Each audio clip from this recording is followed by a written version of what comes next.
आ रहा है इसका जीजा, ये कह रहा है अरेस्ट करा दूंगा।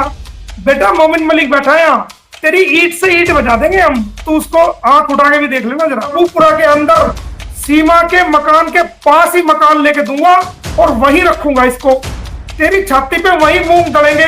गुलाम हैदर को नहीं बसा दिया तो मेरा नाम मोमिन मलिक नहीं। जब ये नेपाल से भारत की जो है वो रेकी करके गई है, कहां से रास्ता होगा, कहां से बस मिलेगी, कैसे आना है, वो सारी जानकारी लेकर के बहुत चालाक लेडी है, बहुत ट्रेंड लेडी है, झूठ बोलने में माहिर है, लोगों को गुमराह करने में माहिर है। और जब ये फंस जाएगी तो ये घड़ियाली आंसू बहा करके ये सिंपैथी लेने में भी बड़ी ट्रेंड है। आपको पता है मैंने अपनी कार्रवाई चारों तरफ से की हुई है, बच्चों की कस्टडी से लेकर के और उसकी सिक्योरिटी और सब काम मैंने किए हुए। लेकिन मेरी आदत है जब उसमें कोई पॉजिटिव ऑर्डर कार्रवाई मैंने सारी की हुई है, मैं कहता हूं एक एक पॉइंट जो आपके यहाँ कमेंट्स आते हैं कि ऐसा करो ऐसा करो, वो सब मैं होमवर्क बहुत पहले कर चुका हूं। देखिए उनको पता था इसकी इंटेंशन क्या है, और इसने झूठ बोला है कि इसने वीजा अप्लाई किया था। इसने कोई वीजा अप्लाई नहीं किया।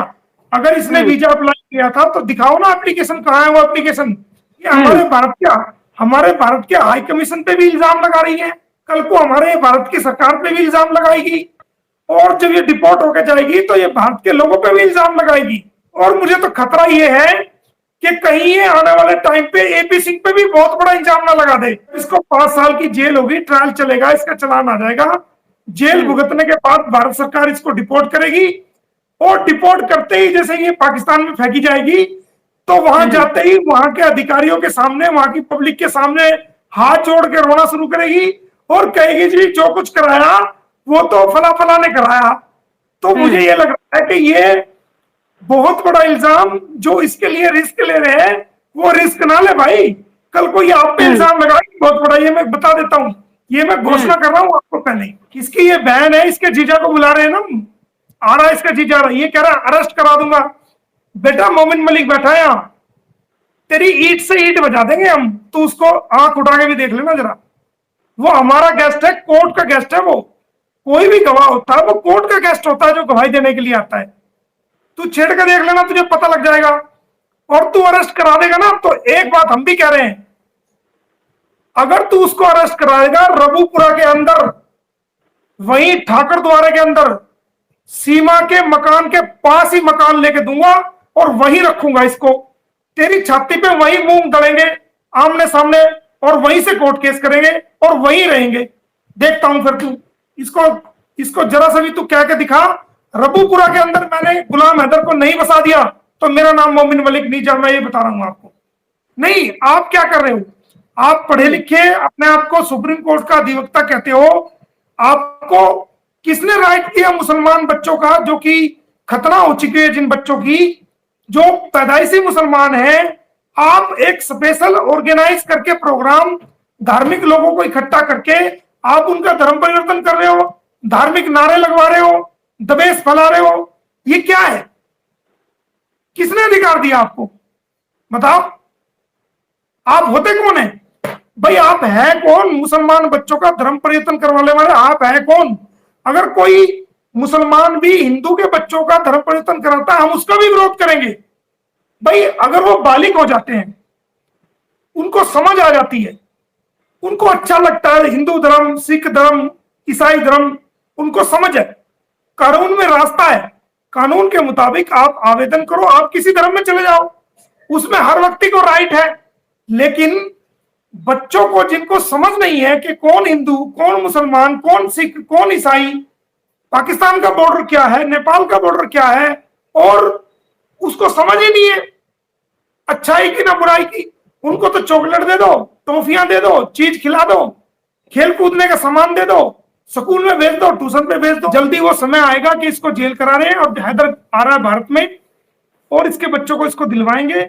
ये हमारा मोटिव है, इतना ही हमारा मकसद है बस। लेकिन इतना बताना चाह रहा हूं कि इसने आने से पहले, जब ये पहली बार नेपाल आई, नेपाल आने के बाद ये रेकी करके गई, ये नेपाल से भारत की जो है वो रेकी करके गई है, कहां से रास्ता होगा, कहां से बस मिलेगी, कैसे आना है, वो सारी जानकारी लेकर के इसको पूरी ट्रेंड होकर यहां से गई है। इसको किसी ने ट्रेंड किया है बाकायदा, और ये दोबारा गई है, बच्चों को लेके आई है। इसको ये भी समझाया गया है कि जो निकाहनामा है वो फाड़ देना, जितने भी फोटो बच्चों के साथ है वो फाड़ देना, क्योंकि आप बच्चे लेके आओगे, कल को वो बच्चों के क्लेम करेगा, मीडिया में दिखाएगा।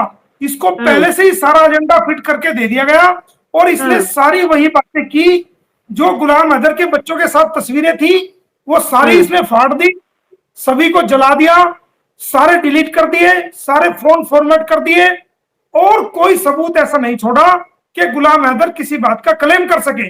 इसको पता था कल को बच्चों को लिए क्लेम करेगा, तभी तो ये कहती है कि बच्चों के साथ तस्वीर दिखा दो।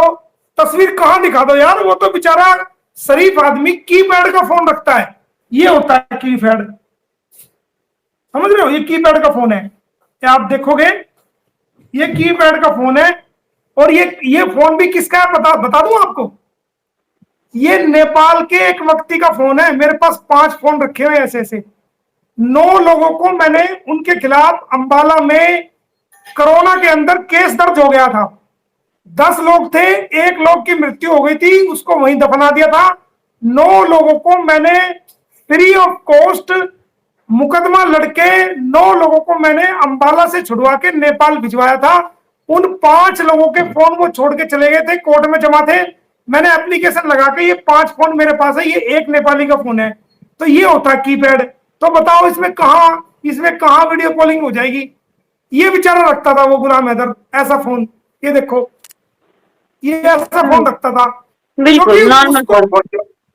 क्योंकि वो बेचारा अनपढ़ है, वो अनपढ़ है, वो मैसेज भी टाइप नहीं कर सकता। वो मुझे भी वॉइस कॉल भेजता है और वॉइस मैसेज भेजता, मैं भी रिप्लाई करता हूं उसका, और यहाँ पर वीडियो कॉलिंग पे बात होती है। तो वो टच फोन चलाना नहीं जानता।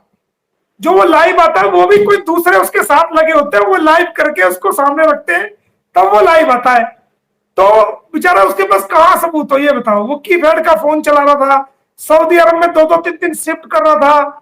जो उसके साथ वहां एक लड़का था, उसने मुझे बताया कि प्याज खा खा के वो टाइम पास कर रहा था, पैसे बचाता था। लोग घूमने के लिए जाते हैं, फिल्म वो वहां पर थिएटर भी जाते हैं, दूसरी जगह पर भी जाते हैं, जो वहां पर पार्क है, मौज मस्ती करने के, वहां समुद्र में नौकाएं हैं, वो बेचारा कभी नहीं जाता। और तो और वो कहता कि तुम चले जाओ और मैं तुम्हारा खाना बना दूंगा। तो वो लोग बड़े खुश होते कि ठीक है भाई तुम खाना बना देना। तो वो बेचारा खाना बनाता, उसको भी जो है ना सब्जी मिल जाती, उसको भी रोटी मिल जाती, चिकन वगैरह मिल जाता उसको भी। तो उसने तो कभी इन चक्रों में, आप देखो इन चक्रों में कभी रहा नहीं, निहायत शरीफ आदमी। अगर गुलाम हैदर चालाक होता ना, इस सीमा हैदर की मां ने दूध नहीं पिया था कि गड़बड़ कर देती। ये बात भी मैं बता रहा हूं। चालाक और तेज आदमी हो, उसकी बीवी की मजाल है जो उसके साथ धोखा हो जाए, उसकी ऐसी कान खिंचाई करेगा, वो ऐसा टाइट करके रखेगा कि वो जो है ना सीधी रहेगी। क्योंकि चालाक आदमी को पता है वो चलने नहीं देता, वो सीधी करके रखता है।